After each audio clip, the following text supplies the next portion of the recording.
AMC was the home of Mad Men, The Walking Dead, and Breaking Bad, it was known as American Movie Classics. Basically what they did is they aired movies from the 30s, 40s, 50s, the golden age of Hollywood, unedited, and if they were not shot in color, uncolorized films. That was important because Ted Turner was really adamant in colorizing all these classic films. So what does this have to do with game shows in the games of '90? Well, in 1989 there was a show on American Movie Classics that dealt with all these classic movies in a game show format. And it is also the last show hosted by a legend in Gene Rayburn. I give you the Movie Masters. It's time now for everyone's favorite movie game show, the Movie Masters.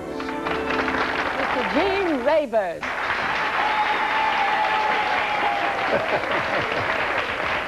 Thank you, Laurie, for the nice walk-in. The Movie Masters would premiere in September of 1989 as the first non-movie programming for the channel. Starring Match Game's own Gene Rayburn, a panel of celebrities would be asked questions about the movies in order to win prizes for AMC viewers at home. While it's not an original show in the grand scheme of things, it is a very important show in the history of game shows. And as I said, that reason was that it was the last game show Gene Rayburn ever hosted. And it kind of capped off a very sad tale of Gene when it came into the mid to late 80s. And now here's the star of Match Game 75, Gene Rayburn.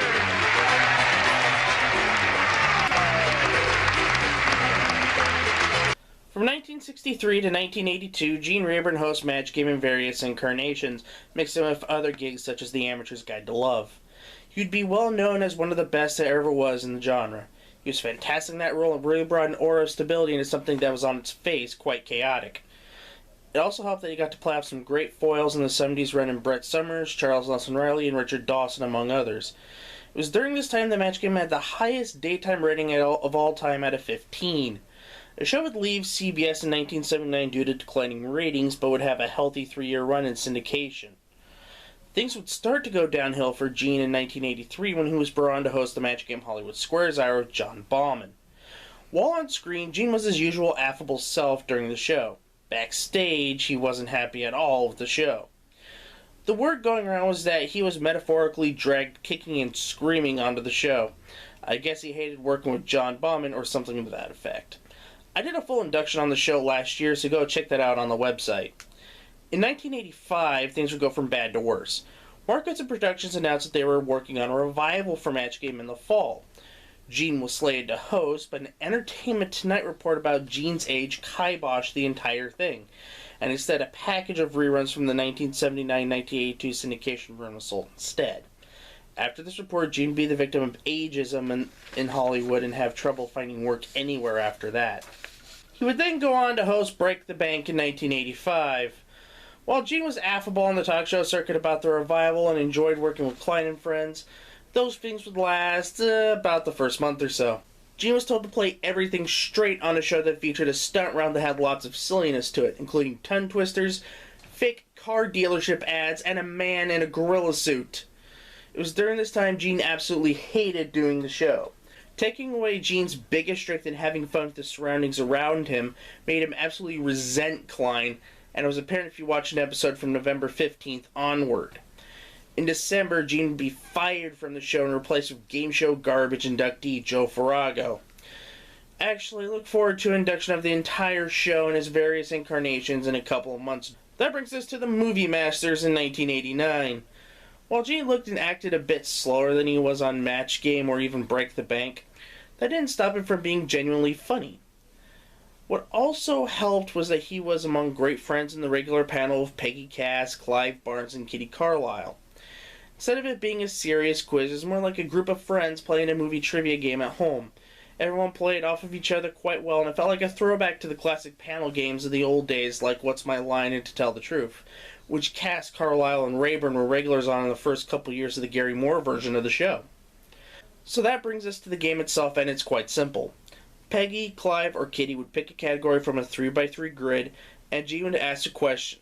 A correct answer scores 1 point, and a chance to guess the movie from a scene that's hidden behind the categories on the 3x3 grid.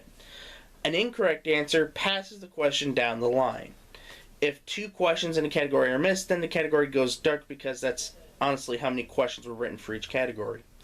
The first panelist to correctly guess the movie behind the category board wins a prize package for a home viewer, which usually consisted of a VCR and a video per point from the AMC library. The format is simple and to the point. It's easy to understand and I enjoyed it. It's not going to blow anybody away, but for a classic movie game, it gets the job done. There's nothing wrong with the show and it was fun to watch, especially since it was a really low budget affair, but that was the case for most game shows that weren't on a network owned by Viacom or Disney. While simple and enjoyable, it wasn't designed to last, as AMC only saw the movie masters as schedule filler while they re-racked the day's movies. Not only that, AMC's only revenue stream was through rights fees from cable companies, so little money was available for the show, which explained the cheap look of the set and everything around it. AMC never really meant for the show to be any great shakes and canceled it in January of 1990. It is unlikely that we'll ever see any episodes reran of the show due to licensing rights of the films, or that AMC may have simply reused the tapes for other shows, as the way most cable outlets have done with their programming. And that is the story of the last show Gene ever hosted.